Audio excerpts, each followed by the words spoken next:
tardes. Para mí es un gusto poder presentarles a un gran personaje guatemalteco. Ella es Rose Aguilar, es saxofonista, cantante, educadora, compositora y arreglista. También es integrante del cuarteto Imos Jazz. Ha realizado estudios en el Conservatorio Nacional de Música. Es egresada de la Escuela de Maestros de Educación Musical Alfredo Colón y de la Universidad del Valle de Guatemala. También es licenciada en Ejecución Musical de la Universidad Da Vinci con especialidad en saxofón y ha realizado estudios de jazz en varios países como Colombia, Costa Rica, Panamá y México. Así que, Rose, es un gusto tenerte acá con nosotros. Muchas gracias por tu tiempo. Gracias. No, gracias a ti, qué gusto de verdad poder platicar un poquito. Entonces, mi primera pregunta es la siguiente. ¿A qué edad Ok. comenzaste tus estudios musicales? Ay, mira, los estudios en sí comenzaron en educación informal, ¿verdad? Le llamamos ahora nosotros en el medio, que es cuando vas a una academia y todo. Entonces, cuando yo ya salí de mi casa, porque realmente la educación musical comenzó desde mi casa, pero cuando yo ya salí de mi casa a una academia tenía más o menos unos 8 o 9 años tal vez, que ya empecé mi mamá me llevaba algunas clases de guitarra, mira, yo pasé por la guitarra, piano, también en la casa nos inculcaban el canto y toda la otra música, entonces mis primeras clases fueron de piano y de guitarra en una academia, sí. Ok, súper. Sí. También, como mencioné anteriormente, has realizado varios estudios de jazz en otros países. ¿Cuál consideras que han sido tus mejores experiencias y qué diferencia crees que existe con la educación musical acá en Guatemala y con los otros países? Ok, mira, una de las cosas que me gusta y creo que es uno de los pilares por los que hay muchísimos más músicos en otros países, digamos, es que la educación musical fuerte comienza desde la primaria, ¿verdad? Entonces, en ese sentido, tú llegas a Estados Unidos o a otros países, ponete y ves a niños muy pequeños ya participando en bandas de marcha o estando en ensambles pop, y ya cuando están en la secundaria están ya en ensambles de big band o cosas así mucho más pesadas, ¿verdad? Entonces, esa es una de las cosas que yo vi, que yo te puedo decir que sí es una bandera bastante alta que creo que nosotros acá podemos cambiar, ¿verdad? En un país que no ha experimentado tanto en esas áreas. Entonces, eso te diría yo que es una diferencia muy marcada. La música fuerte, digamos, empieza desde chiquitos y a veces uno acá en Guatemala, porque también es algo que yo viví cuando pasé por mis prácticas y todo, uno tal vez piensa que los chiquitos no tienen por qué estar leyendo música o no tienen por qué estar haciendo una u otra actividad de educación musical ortodoxa, digamos, pero creo que es bien importante, ¿verdad? O sea, ponerlos a leer y a escribir desde pequeños. Creo que ese es uno de los fundamentos importantes de la diferencia de la educación musical de otros lugares y acá, ¿verdad?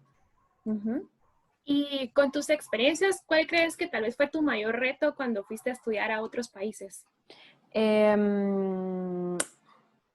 Mira, uno de los lugares en donde sí experimenté retos fuertes fue en México, porque yo estuve en el Instituto Superior de Música del Estado de Veracruz. Y allí había una extensión de Berklee College of Music. Entonces nosotros estábamos estudiando bajo estos métodos y bajo estas guías. Entonces yo llegué a estudiar allá más o menos en el año 2000, 2006 o 2007 más o menos.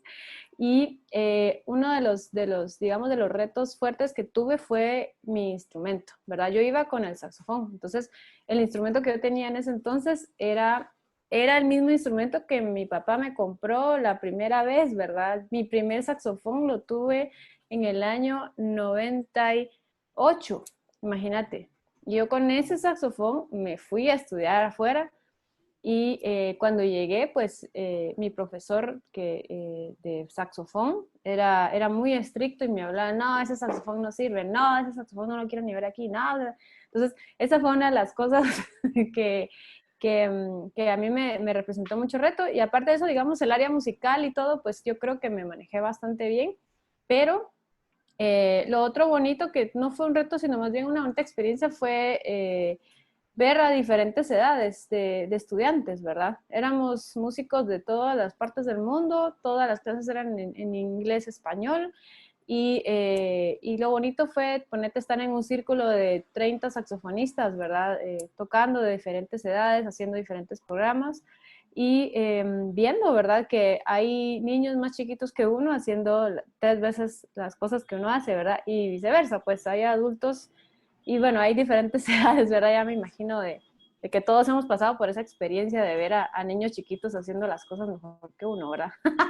Claro. Sí, cabal.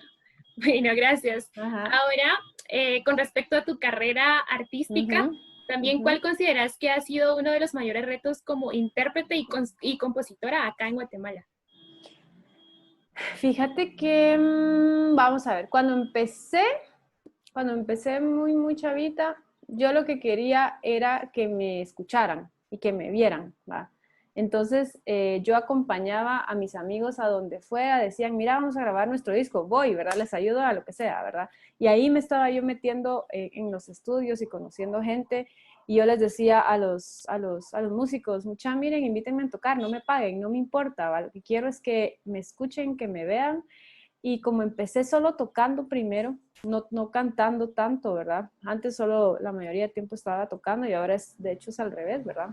En los conciertos, pero yo quería que me escucharan, entonces sí pasé un tiempo, digamos, en el que sí tuve que regalar mi trabajo, digámoslo así, hasta que ya dije, oh, bueno, ya es tiempo de empezar a cobrar. Creo que ese lo podría poner como un reto. Digamos, en áreas de machismo y feminismo, ¿verdad?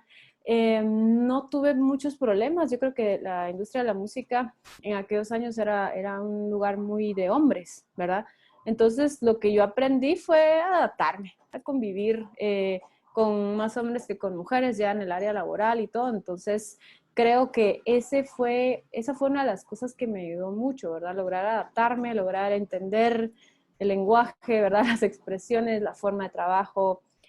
También los hombres tienden a ser muy prácticos, entonces esa practicidad a mí me gusta, fíjate, porque a veces tal vez las mujeres nos complicamos un poco las cosas y le damos la vuelta, que sí, que no, ¿verdad? Entonces esa practicidad fue también un reto que aprendí a superar y a vivir. Y luego, como compositora, pues yo creo que una de las cosas que culturalmente se maneja en Guatemala y en muchos países de Latinoamérica es esa cultura de, ay, ¿verdad? Aquí está mi pieza humilde, ¿verdad? Te las presento, ¿verdad? O sea, uno, no sé por qué razón uno es así, ¿verdad?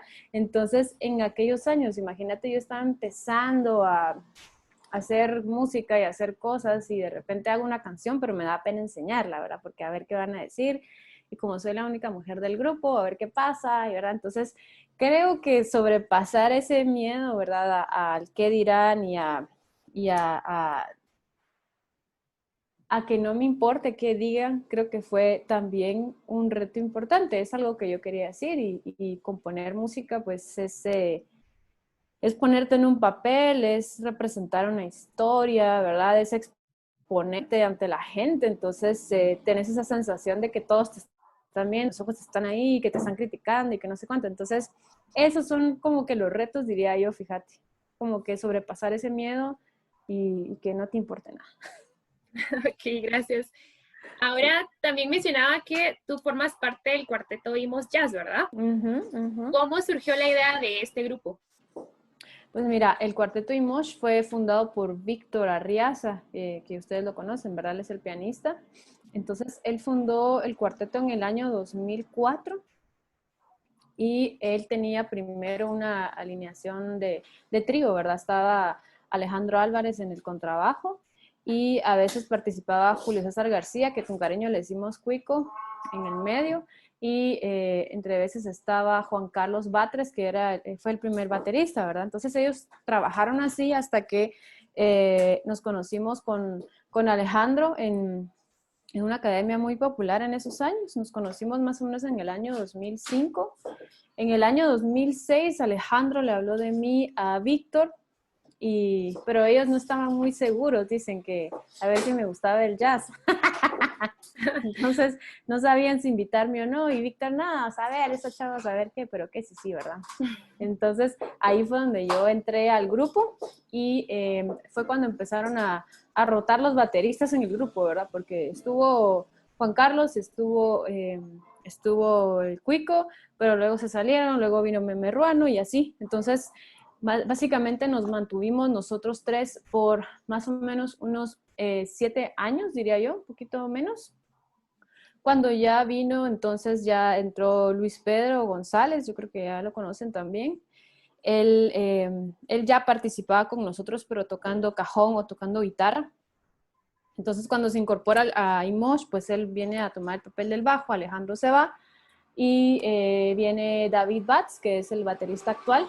Entonces, básicamente los que nos hemos mantenido en Imosh casi que desde sus inicios hemos sido Víctor y yo, ¿verdad? Entonces, hemos estado trabajando ya, imagínate, ¿verdad? Desde el año 2006 a la fecha.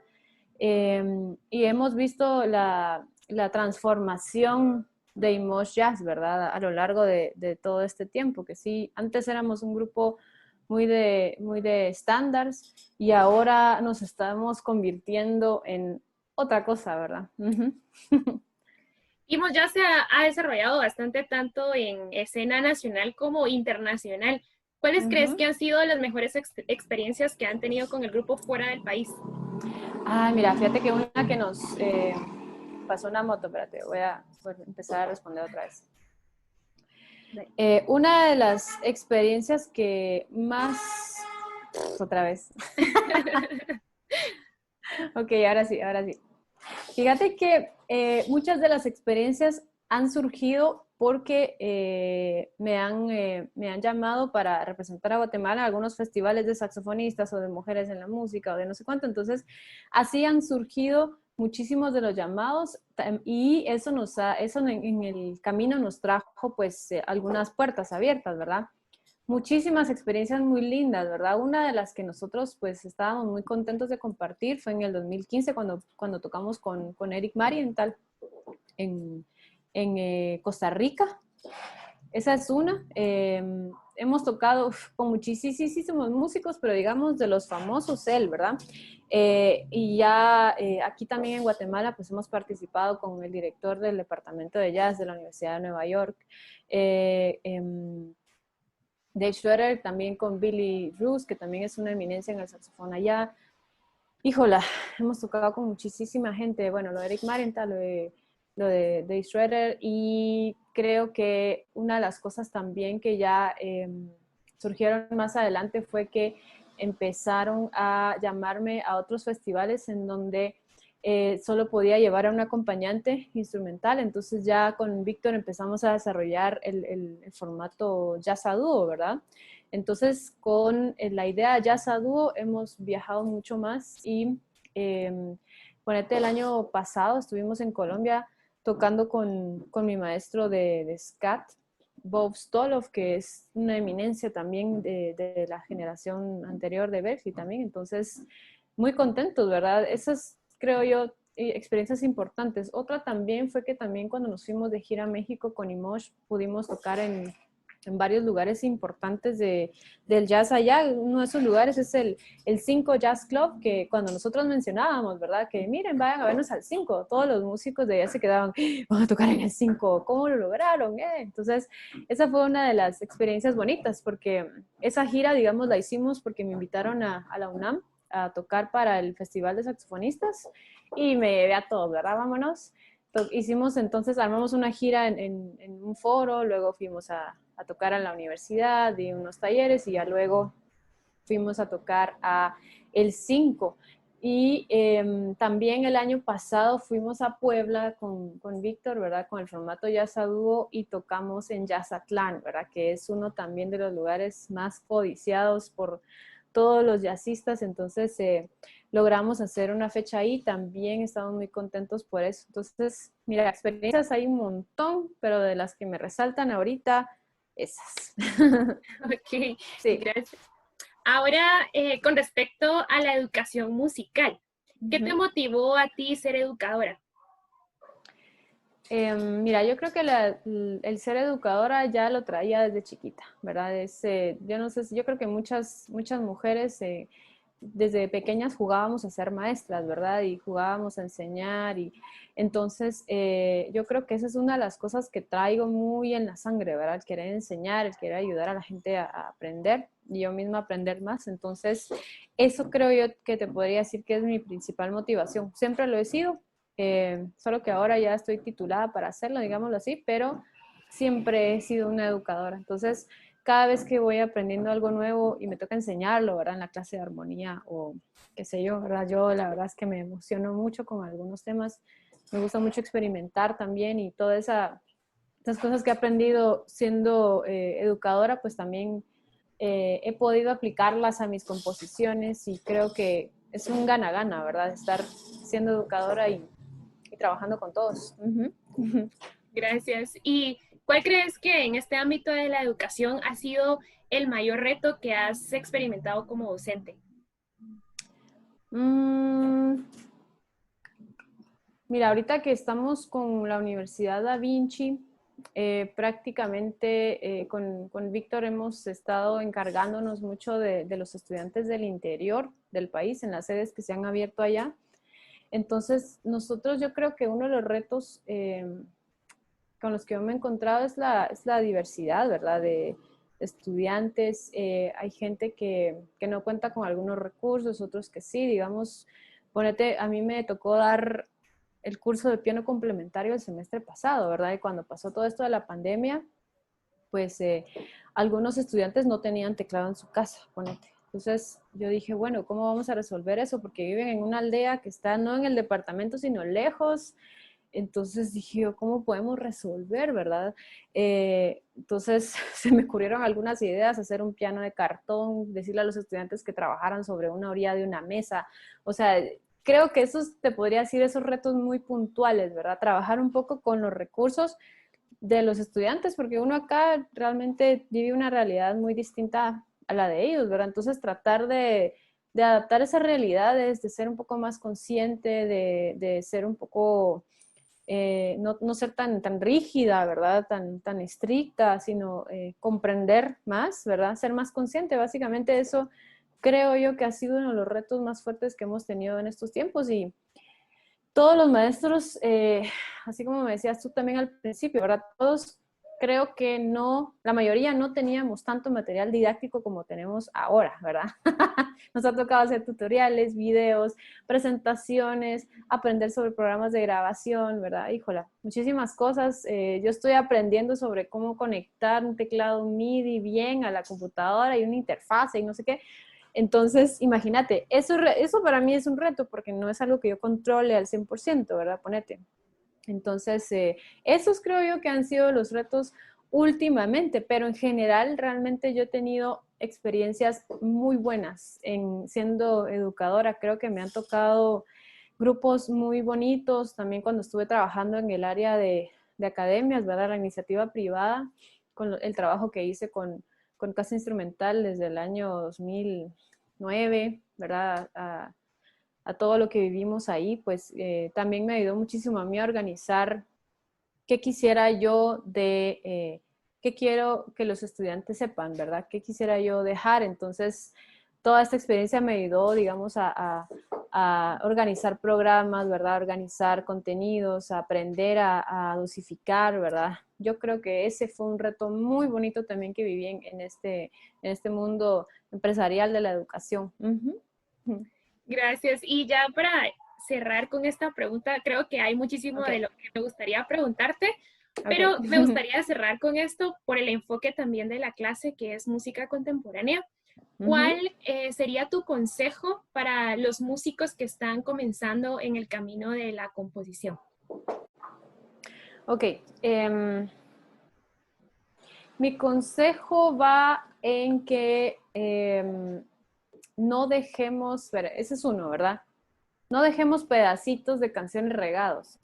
Ese es uno porque es algo que a mí me pasa muchísimo. Fíjate que a mí se me ocurren algunas ideas, ponete cuando voy en el carro o estoy haciendo XY cosas que no son nada que ver con música, ponete, o yendo a traer a mi hijo, o estoy con mi hijo haciendo algo, entonces de repente se me ocurre alguna idea y la grabo en el celular, me dicto a mí misma qué acordes pienso yo que quiero que tengan esta canción y lo dejo, ¿verdad? Entonces, hace un tiempo pues yo me di cuenta que tenía en el celular cantidad de notas de voz, ¿verdad? Que nunca llegué a cimentar y la mayoría de las notas de voz eran solo de una canción, ¿verdad? Entonces tuve más o menos unas 35 notas de voz de una canción que iba a durar 4 minutos, ¿verdad? Entonces me tomé ese tiempo de limpiar y de cimentar ideas y ya, pa, aquí está el producto. A siguiente, borro las notas de voz y sigo adelante, ¿verdad? Ese es un consejo muy práctico que yo les daría.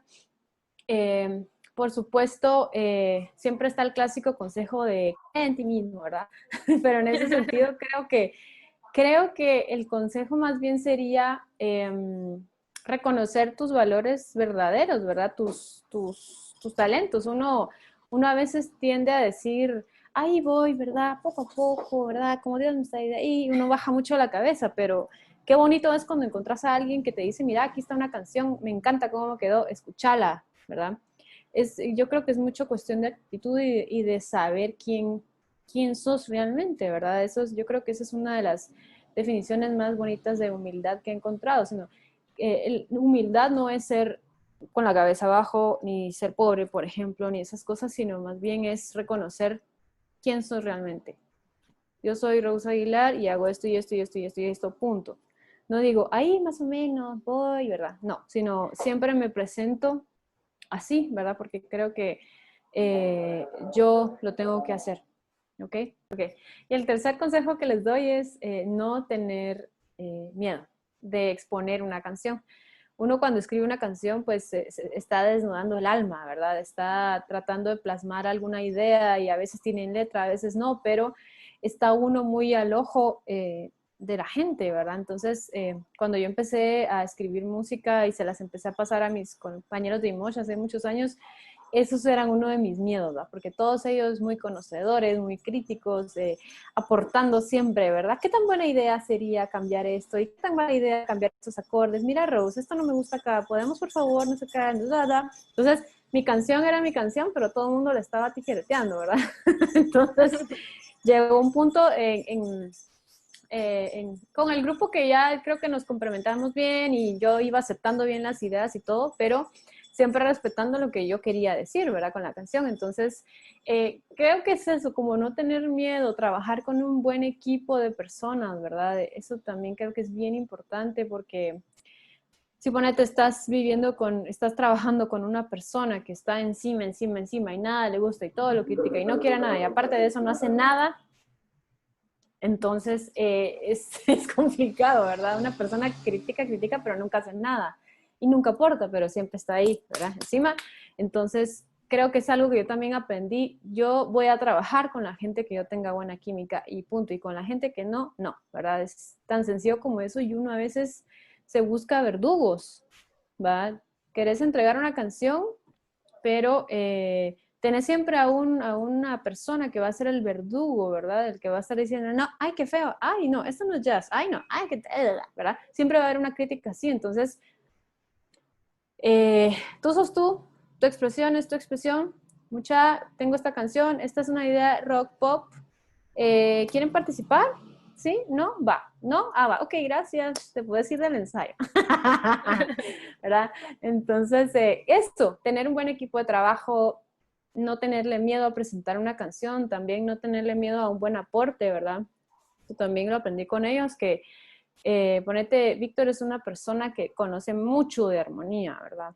Entonces, él creo que me dio muy buenas lecciones porque yo entregaba canciones con una progresión ahí más o menos y él me decía, no, mira, sustituíle haz esto aquí, esto allá. Entonces, hay unas canciones que tienen una marca de él bien importante, ¿verdad? En cuanto a groove, ponete, Luis Pedro era uno que le ponía groove a las canciones para hacerlas un poco más pop y que la gente escuchara más y así, poco a poco, yo creo que cada uno de nosotros ha hecho un aporte bonito a la música que hacemos, ¿verdad? Entonces, un buen equipo de trabajo, no tener miedo, dejar esa idea de la falsa humildad, ¿verdad? Reconocer realmente quién tú sos y decirlo con propiedad. sin altanerías ni nada, sino más bien como parte de un equipo, ¿verdad? Y no dejar las cosas ahí tiradas en el teléfono, o sea, pasarlas a papel, pasarlas a un ensayo, hacer un buen papel, eso también es importante, un papel que se entienda con forma clara, la cantidad de páginas necesarias, pero forma clara. Entonces, tengo muchísimos consejos, pero creo que esos son importantes. Ok. Bueno, muchas gracias, Rose. Te agradezco mucho de nuevo por tu tiempo y espero que más adelante podamos tener también comunicación y estar en Claro, contacto. Así que claro. Saludos a todos y gracias también por escuchar. gracias. Sí. Bueno,